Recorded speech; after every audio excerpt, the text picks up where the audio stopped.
E aí, pessoal, tudo bom com vocês? Boa noite. Eu espero que esse vídeo saia agora à noite, né?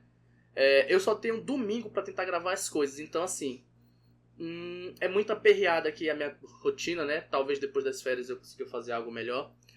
Mas eu recebi agora há pouco a prova, eu não fiz a prova esse ano por questões de não ter pago, né, na época, eu queria ter feito. E aí eu vou tentar resolver o mais rápido possível. Então, caso eu erre alguma questão outro dia ou outra hora, eu faço um vídeo retratando. Porque aqui onde eu estou são 8h30. Então, assim, eu tenho que trabalhar amanhã cedo. Então, eu vou tentar resolver o mais rápido possível. Eu passei o olho rápido, separei as questões no PowerPoint. Deram mais ou menos umas 15 questões de química pura e aplicada. Tem outras questões de biologia, outras de física que dá pra resolver, você sendo químico. Mas eu vou focar só naquelas de química aplicada. Então, mais uma vez, eu tenho pouco tempo para corrigir, vou fazer de forma bem apressada, mas eu queria lançar hoje porque saiu a prova hoje, né? Já já saem os gabaritos extraoficiais, mas vamos comigo resolver essas questões aqui rapidinho.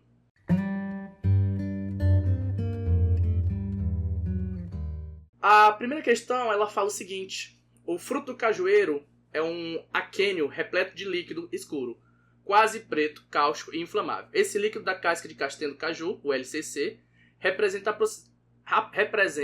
aproximadamente 25% da massa de castanha e é um subproduto do agronegócio do caju.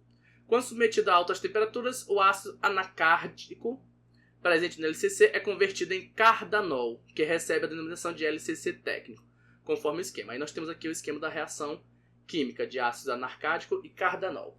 O LCC técnico é produzido por meio de uma reação orgânica. Então vamos ver que tipo de reação orgânica foi que aconteceu.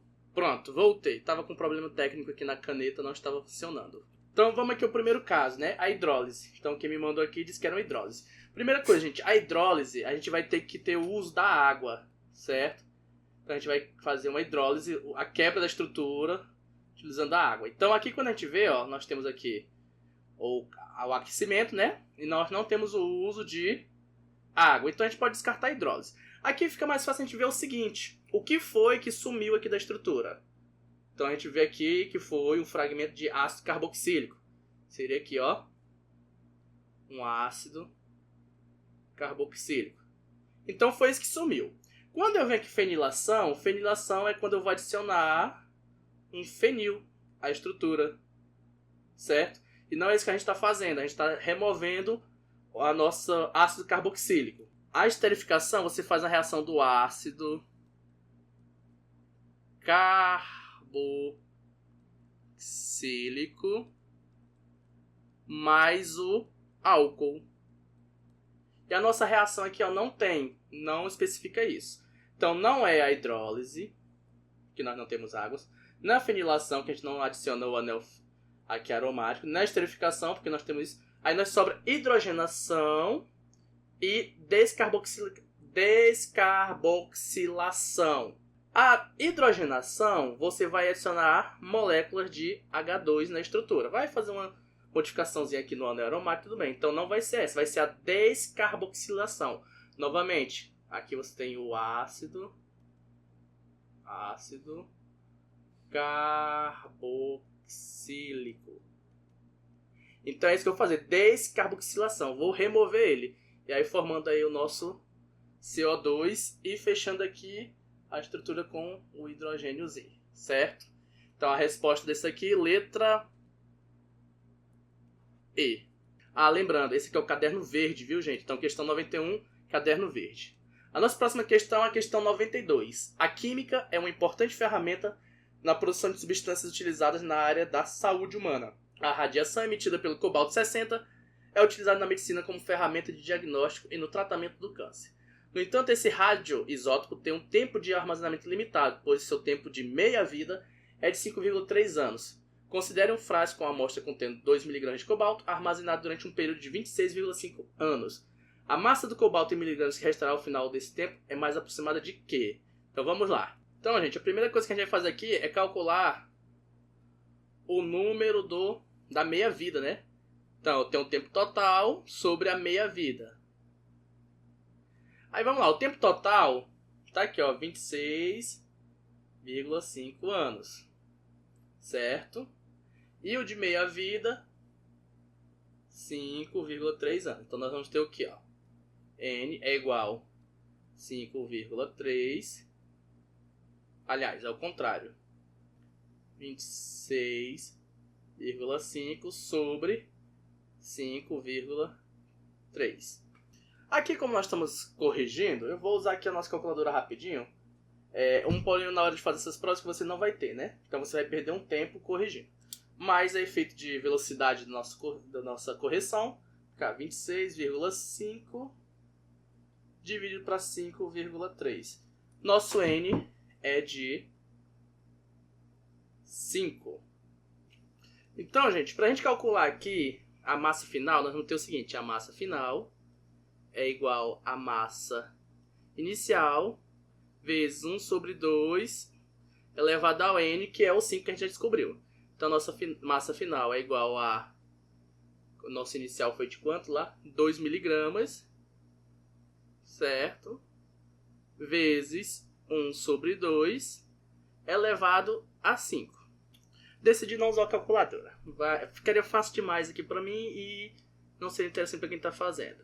Então, 2 vezes 0 vezes...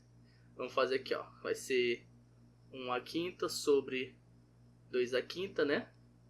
Resolver dessa forma. A massa final vai ser igual a 2 vezes 1/5 é 1. Sobre 2/5. 2/5 seria, ó. 2 vezes 2 vezes 2 vezes 2 vezes 2. 2 vezes 2 é 4. Vezes 2 é 8. Vezes 2, 16. Vezes 2, 32. Então, 1 sobre 32. E aí nós temos o seguinte, a massa final é igual a 2 sobre 32, porque 2 vezes 1 é 2 e você mantém aqui. A gente vai dividir isso aqui, deixa eu ver aqui. Então vamos fazer nossa divisão, né? 2 dividido para 32. 2 não divide, bota o 0, vem o 0 para cá, né? Vírgula, não divide, mais um 0. E aí agora nós temos um número que multiplique 32 para dar mais próximo de 200. Vamos tentar esses aqui, ó. Número cheio provavelmente não vai ser, vamos tentar 4. 32 vezes 4 dá 8. 12, não dá. Então 32 vezes 6. 12 dá 18 e 1, 19. 192. 192 sobra 8. Então dá 0,06 o nosso resultado. Como dá 0,06, eu não vou continuar. Dá para você continuar aqui mais à frente. Então nós temos 0,06, que é a nossa resposta letra E. Então quem me mandou aqui a prova acertou. Essa aqui é um pouquinho mais trabalhosa, tem um pouquinho mais de cálculo. Você precisa lembrar o número de ciclos e a fórmula para calcular a massa final. Então na hora de um branco, essa questão aqui é bem trabalhosa de se resolver. Mas vamos para a próxima. Vamos lá. As usinas termonucleares são aquelas que produzem energia elétrica a partir da geração de energia térmica proveniente de reações nucleares. Normalmente, essas usinas funcionam por meio de 2 circuitos, denominados circuito primário, vaso de pressão, pressurizador e bomba, e circuitos secundários, gerador de vapor, turbina, condensador e tanque de alimentação e bombas, além de um sistema de água de refrigeração, formado por uma bomba ligada a uma fonte hídrica natural. Então aqui ele só está descrevendo o nosso sistema. Tá aí o nosso sistema. Durante a operação da usina, se o sistema de água de refrigeração funcionar de forma ineficiente, pode causar poluição térmica, comprometendo a vida no ecossistema aquático. Então, cadê? Se a bomba de refrigeração, onde é que ela está? Essa aqui, ó. Torre de resfriamento, né? Se ela parar de funcionar, essa água aqui ela pode ser contaminada, né? No ecossistema. Para o ecossistema aquático, a ineficiência do sistema de água de refrigeração tem como consequência o quê? Cara, essa questão aqui, vamos lá. O que está entrando em contato aqui, ó, essa parte aqui, ó, da bomba, né? Em verde. Diminuição do pH. Cara, não vai ser diminuição do pH não, sabe por quê? Porque nós não estamos mandando nada aqui, ó. O nosso reator, bomba, pressurizador, não tem nada entrando em contato aqui. A única coisa que está entrando em contato, ó, é a fonte de resfriamento e a água. Então, qualquer coisa que relacione com essa água. Então, diminuição do pH não vai ser. Não estou colocando nada que influencie o pH. Liberação de gases poluentes também não, porque os gases não vão estar afetando aqui. Não tem o contato dessa água aqui do ecossistema aquático com água, aliás, com gás. Contaminação por combustíveis também não. O combustível não está ligado diretamente, ó. Aqui, ó, nossa água tá vindo aqui, ó. Tá isolado, o vapor fica aqui, ó. Então não tem contato. Liberação de elementos radioativos também não estou liberando elementos radioativos. Sobre a diminuição da solubilidade do gás oxigênio. Seria a nossa opção. O que vai acontecer? Quando você aumentar a temperatura, você vai diminuir a solubilidade desse gás oxigênio. Ele vai ser menos solúvel. E aí, o que acontece? Para ter os animais, eles também necessitam de moléculas de O2. E aí isso vai prejudicar o nosso sistema. Essa daqui, ela precisa de um conhecimento um pouquinho, bem que sobre essa solubilidade. Mas, mesmo sem esse conhecimento, você consegue matar. É só você ver que não tem nada sendo jogado aqui para o rio. Então você consegue matar a diminuição do pH, os gases poluentes, contaminação por combustível e todo o resto. Então até no chute você conseguiria. E quem me mandou a questão aqui, acertou ela. Então questão 105, resposta letra E. Questão 106. No início do século XX, as fórmulas das substâncias eram representadas de modo diferente do atual. A figura apresenta uma fotografia bem antiga, de 1909, que registra uma aula de química ministrada no Colégio de Santos, São Paulo. Um olhar mais atento permite identificar como os compostos químicos eram representados. Cara, os caras são muito bons, né? Porque eu tô olhando o monitor, mais ou menos eles estão aqui na minha frente, aqui, ó, a distância de quase 1 metro. Minha câmera piscou aqui, eu achei que tinha desligado. E eu não enxergo o que está escrito ali, mas os caras fizeram zoom. Então nós temos aqui, ó, neste lado aqui, como que eram representados esses compostos químicos. O nitrogênio era chamado de azoto, isso é bem interessante. Não sei se eu postei sobre isso ainda, talvez eu poste um dia. E é representado pelo símbolo AZ. V sinalou sua equação representativa da adição do oxigênio atômico ao monóxido de nitrogênio, ou seja, nós temos o nitrogênio aqui com o oxigênio formando AZ, o óxido de nitrogênio, né? Formação de dióxido de nitrogênio, tá. Analogamente, o nitrato de sódio era representado por NaZO3. Eita bagaceira, para quem conhece química hoje é difícil de ler. Em 1909, a representação das substâncias do ácido nítrico e do cloreto de cálcio, tendo como base essas informações, seguindo a mesma lógica, seria respectivamente ácido nítrico e cloreto de cálcio. Vamos lá. Primeira coisa, o que é o ácido nítrico? A pessoa já até fez aqui, muito bom. Essa é a representação do ácido nítrico. Então, se a gente sabe que o nitrogênio ele é substituído pelo AZ, a gente pode escrever H, AZ, o O, e aí percebe que a posição está lá em cima, ó, 3. Então aqui seria a nossa primeira resposta aqui pro ácido nítrico. Vendo aqui as respostas, nós podemos eliminar a C, a D e a H. Bem que quase que eu me confundo aqui, ó, dessa posiçãozinha aqui, ó. E aqui também pode eliminar. Porque esse 3 aqui representa do oxigênio e não do nosso nitrogênio. Então, já matamos a nossa questão.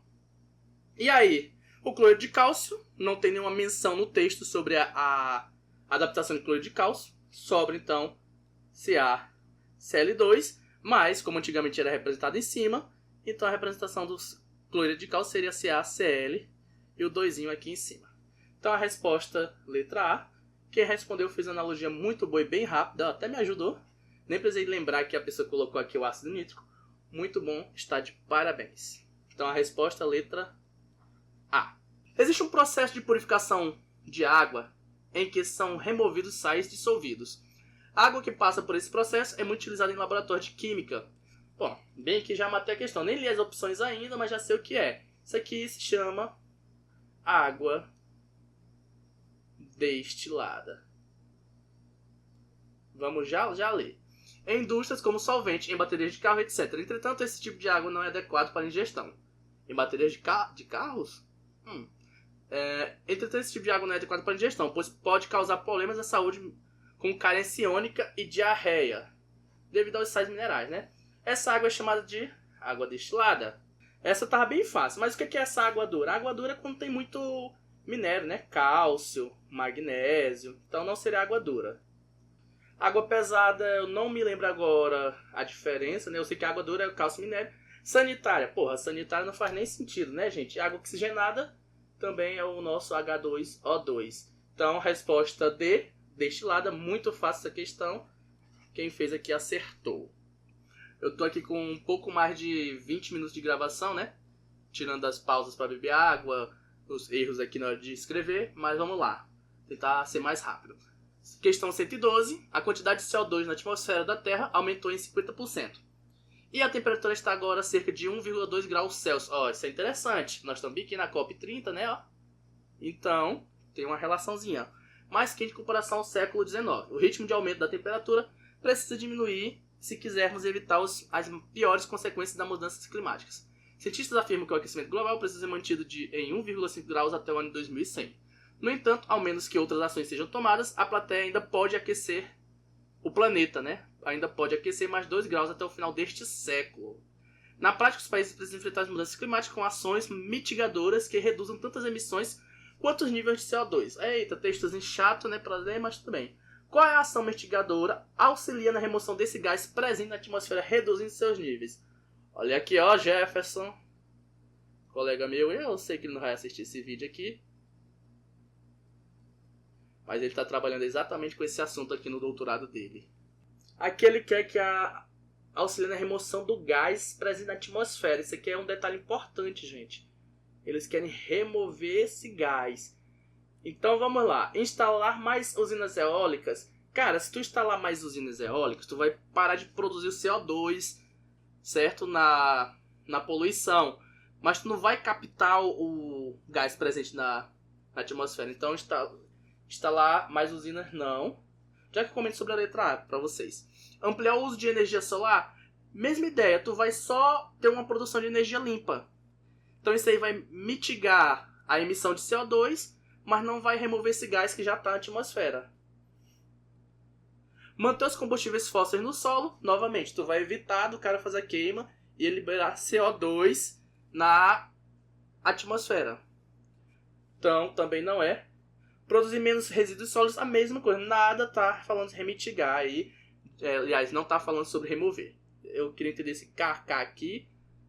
Acho que porque foi muito fácil a prova. Mas vamos lá. O que tem a ver plantar mais árvores? A nossa árvorezinha aqui, quando ela tá nascendo, ela precisa de luz solar.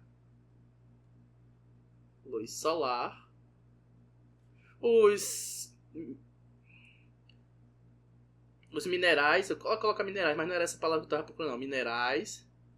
Nutrientes, era nutrientes que eu quero. Nutrientes. E ela faz a captação de dois gases. O O2 e o CO2. Quando a gente está falando lá de forma bem irônica, bem breve, bem fácilzinha, lá para os meninos do 6º ano, a gente fala o seguinte, pelo menos eu falo assim. Olha, a plantinha ela come CO2 e libera O2 na atmosfera. Mas na real ela também absorve um pouquinho de O2. Só que nós temos a captação de CO2 atmosférico pela plantar mais árvores. Então, plantar mais árvores seria a resposta correta. Porém, se você procurar esse cabinha bem aqui, ó, ele está analisando uma forma de captar CO2 da atmosfera aí, fazer uma produçãozinha aí bacaninha. De forma sintética, né, com química pura e aplicada, e dá umas paradas assim de química verde bem legal. Aliás, eu acho ele tá trabalhando com isso, não lembro mais se ele trabalha com isso não. Esqueci agora o trabalho dele, mas tinha a ver com CO2 emissão na atmosfera. Então vamos para 116. Em uma aula prática de química orgânica, o professor identificou os frascos de várias substâncias apenas por suas fórmulas moleculares. Em seguida, apresentou a representação tridimensional da molécula do bornéol, um álcool secundário conforme a figura. Ele explicou que, quando oxidado, o bornéol dá origem à cânfora, uma cetona usada desde a antiguidade, como incenso no preparo de medicamentos. Finalmente, o professor solicitou que os alunos identificassem um frasco contendo a substância cânfora. Aí está aqui o bornéol. O frasco contendo a cânfora apresenta fórmula molecular. E aqui nós temos as nossas fórmulas. Então vamos para a primeira parte aqui, gente. A primeira parte, vamos primeiro analisar aqui a fórmula molecular desse bichinho aqui. Então, a pessoa já desenhou para nós aqui, ficou bem mais fácil. Então, vamos contar os carbonos. 1, 2, 3, 4, 5, 6, 7, 8, 9, 10. Então nós temos C10, ok? Aí vamos para os hidrogênios 3, 6, 7, 8, 9, 10, 11, 14, 15, 16, 17, 18. H18. E o oxigênio 1. Então essa aqui é a nossa fórmula. Só 1. É isso mesmo, só 1. Então essa é a nossa fórmula. Vamos só confirmar aqui, ó. 4 ligações, 4 ligações, 4 ligações, ok. 4 ligações, 4 ligações, 4 ligações, 4 ligações. Tá tudo ok. Então essa seria a fórmula molecular para o nosso Bornel. Porém, ele quer saber do cânfora. E o cânfora passa por um processo de oxidação. Então vamos lá. O que acontece? Na oxidação, ele já fala para nós que nossa estrutura ela vai virar uma cetona. Então, bem que para se tornar uma cetona, nós temos que perder esse hidrogênio, certo? Ao perder esse hidrogênio, nós vamos fazer uma nova ligação química aqui, ó, fazendo dupla. Só que se a gente seguir a regra lá certinho do número de ligações, quando essa aqui está fazendo a dupla, nós já perdemos o hidrogênio aqui, ó. O que vai acontecer? 2 ligações aqui, 3, 4. E essa quinta aqui não faz sentido, então a gente remove também. Então ocorre uma perda de 2 hidrogênios. Neste caso, não tem mudança no carbono, fica C10, perde 2 hidrogênios, C16 e mantém o oxigênio, porque não foi adicionado. Ele só teve um rearranjo ali na estrutura. Então a nossa resposta correta seria C10, H16O. Então seria a letra C. A pessoa aqui, estava até marcando aqui, ó, seria essa ou essa. A pessoa se confundiu, adicionou um oxigênio, normal, acontece, mas a resposta letra C da questão 116. Questão 118. Para a produção de titânio metálico ou dióxido de titânio puro, é necessário fazer a cloração do minério que contém dióxido de titânio com o objetivo de separar esse óxido de outras substâncias presentes no minério. A principal reação química de cloração é representada por... Então aí nós temos a representação da nossa reação. A pessoa colocou aqui já a isotérmica. Depois da cloração, o tetracloreto de titânio é condensado e convertido novamente em dióxido de titânio. Após o sistema atingir o equilíbrio químico, como a formação do cloreto de titânio pode ser favorecida? Cara, bora lá. Eu tive que ler de novo, eu não tinha entendido a questão. Li rápido demais. Ele quer o seguinte: após o sistema estar em equilíbrio, ó, ele estava em equilíbrio, então atingiu o equilíbrio, eu quero uma forma de aumentar a produção do cloreto aqui, né? Nosso cloreto de titânio. Primeira coisa, não é isotérmica, né? É endotérmica. Ela absorve. E aí, aumentando a pressão total do sistema? Não, porque aí se aumentar a pressão total vai manter esse equilíbrio. E aí essa pressão aqui ela só vai aumentar a pressão total, só vai afetar se tivesse tudo gás, né? Então não é a letra A. Diminuir a temperatura do sistema? Cara, é bem que tá a situação. Como ela é endotérmica, tá que tá errado, ela não é isotérmica, é endotérmica. E aí, por ser endotérmica, ela absorve calor. Se eu diminuir a temperatura do sistema, eu estou favorecendo uma reação exotérmica, né? Então seria o inverso. Então, diminuir não proporcionaria o aumento da produção do nosso cloreto de titânio. Então, não é diminuir. Aumentar a pressão parcial do O2. Ó, o O2 ele é produto da reação. Então, se eu aumentar a pressão dele, eu vou estar deslocando o meu equilíbrio para o lado dos reagentes. Também não vai ser. Aumentar a pressão parcial do cloro. Ó, aqui já faz mais sentido. Eu aumento a pressão aqui, vai favorecer a formação, né, o consumo maior. Se eu aumento o consumo desse cloro, eu tenho um aumento aqui na direção da reação. Portanto, vai aumentar aqui a produção do cloreto de titânio. Então, variando a quantidade. Aqui não vai variar porque ele é um sólido. Esse sólido aqui não vai afetar tanto o nosso sistema. Eu me perdi um pouquinho, achei um pouquinho confuso ela. Mas é porque misturou umas paradas aqui diferentes e eu li de forma muito errada. Mas enfim, é uma questão que ela não é tão difícil. Se você vacilar na leitura, você erra. Eu não tinha prestado atenção aqui que eu queria a formação, né? Favorecer a formação. Então a resposta aqui é a letra D. Então a leitura é muito importante. Eu fui aqui pela escrita, né? Na hora que eu fui resolver, eu digo, exotérmica tem algo de errado. Então, na verdade, é endotérmica. A endotérmica, o delta, ele é positivo. Positivo. E a exotérmica, ele é negativo. Então, possivelmente foi isso que fez com que a pessoa se confundisse aqui nessa resposta. Então a questão tá bem pequenininha, mas vamos lá. No processo de transformação e reciclagem de recursos naturais, as velocidades das reações químicas são estudadas pela cinética química. Uma reação de A para B é realizada na presença e na ausência de uma enzima, com todas as demais condições permanecendo inalteradas. Considere que, no gráfico da variação da energia ao longo dessa reação, a linha contínua representa o avanço da reação na ausência da enzima, e a linha pontilhada na presença da enzima. Qual gráfico representa a situação descrita? Então, a linha... Nós temos aqui, na verdade, um catalisador, né? Cadê? Essa enzima ela vai ser nosso catalisador. E aí, ele está falando que... Cadê? A variação da energia ao longo dessa reação. A linha contínua representa o avanço da reação sem a enzima. Então, aqui, ó. Sem enzima. E a linha pontilhada na presença da enzima. A enzima, como ela é um catalisador, ela vai aumentar ali a energia, né? O que vai fazer? O catalisador ele vai diminuir a energia necessária para ocorrer a reação. Energia de ativação. Então, se eu vou diminuir, vou fazer bem que eu desenho aqui do gráfico, certo? Aqui está a minha estrutura, né? Minha reação. E aí, se eu vou ter uma diminuição nessa ativação, eu vou ter aqui, ó, uma linha pontilhada, ó. Rapaz, não estou sabendo mais desenhar bem aqui, ó. Reduzir. Então, na letra A não é, certo? A energia aqui, o pico da energia de ativação vai ser igual.